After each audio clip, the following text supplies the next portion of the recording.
Hey, what's up, guys? The Klangsman gang trial is getting hotter and hotter.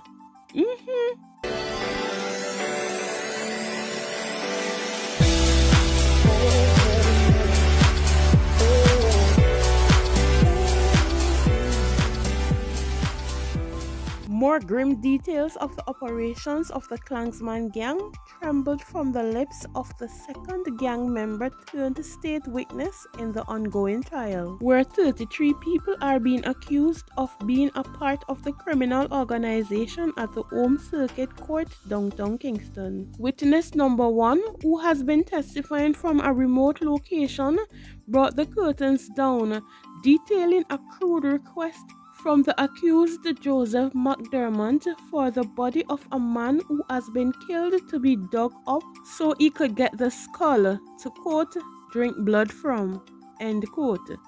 Joseph McDermott, identified by the witness as the individual responsible for guarding the back entry to the gang's Jones Avenue headquarters to ensure that no one from the rival clique would enter. Joseph McDermott, the witness said, would patrol at night. The witness said, quote, nobody was to enter. Anybody he sees who he don't know, he shoot to kill, end quote. The request for the skull of a dead man, he said, came after he had returned, quote, from off the road. He said on meeting up with some of the men at the Shelter Rock community in the area, he saw Joseph McDermott telling another accused that he wanted the, quote, skull of a man that they buried. According to the witness, he asked Joseph McDermott what he wanted the skull for, to which he reportedly said that he wanted to, quote, drink blood from it. In addition, the witness also testified about the hijacking of a taxi to carry out a shooting. When the driver challenged the captors by pulling a knife on them, he was shot in the head. The court was told. The witness further testified that on one occasion, he stood guard while some gang members buried a man who 2 of them had stabbed up. Testifying previously, the witness raised eyebrow with a stunning disclosure that Andre Blackboy Bryan, the alleged leader of the criminal organization, had showed him a gun used to kill former Jamaica Urban Transit Company chairman Douglas Chambers. According to the witness, Bryan told him that Chambers had been killed because he was preventing the gang, quote, from eating food.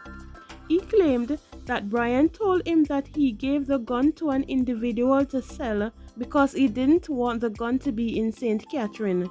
He said the gun was to be sold in Clarendon or another parish. The same witness further caused a ripple of rumors across the courtroom when he disclosed that Bryan had a death list of names for the gang to eliminate. According to the witness, quote, black man have 2 lists of names, end quote.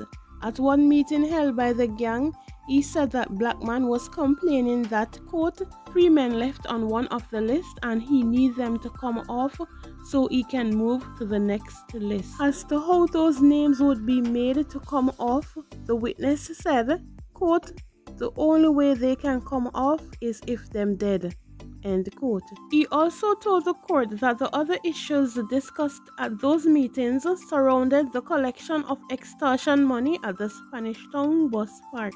The witness also named 21 individuals, including himself, who he said was amongst the gang's top men. He further alleged that Blackman held, quote, private meetings with an inner circle consisting of 4 individuals who he said were the ones to carry out contract killing. According to the witness, he was not privy to the details of the contract killings. He said that one of the accused, Stephanie Christie, the sole female on trial and the supposed top lieutenant for Andre Blackboy Bryan, was worried that after Blackboy's arrest in 2018, he would have lost his grip on the St. Catherine communities he controlled. He said, quote, she was the aggressor in the group, and during meetings would be the most vocal, berating them for not being as active on the ground as their rival in collecting extortion money.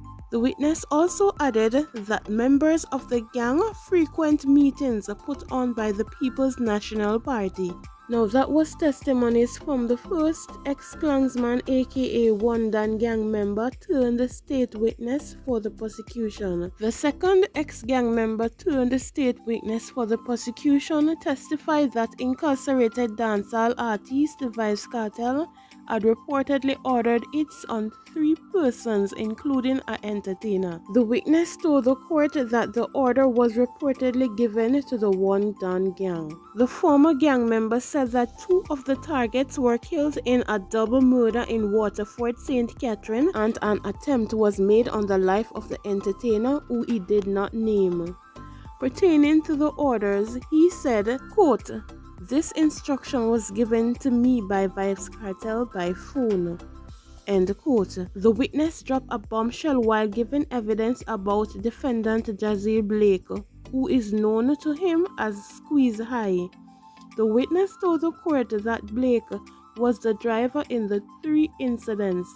The witness also told the court that on one occasion, the reputed leader Andre Blackman Bryan sent him to supervise Vybz Kartel's music video shoot, Back It Up Inaya, to ensure that it was done properly. He also alleged that he would reportedly frequent the St. Andrews studio of popular dancehall artist I-Octane, whose real name is Bayayom Muir. The witness testified that gang members, including himself, visited the location multiple times to record music with the entertainer. The Crown, in opening its case on September 20, said that the accused individuals who comprised of the Blackman faction of the gang had various roles in which they acted as, quote, killers, drivers, lookout men or watchmen, gunsmiths, and foot soldiers.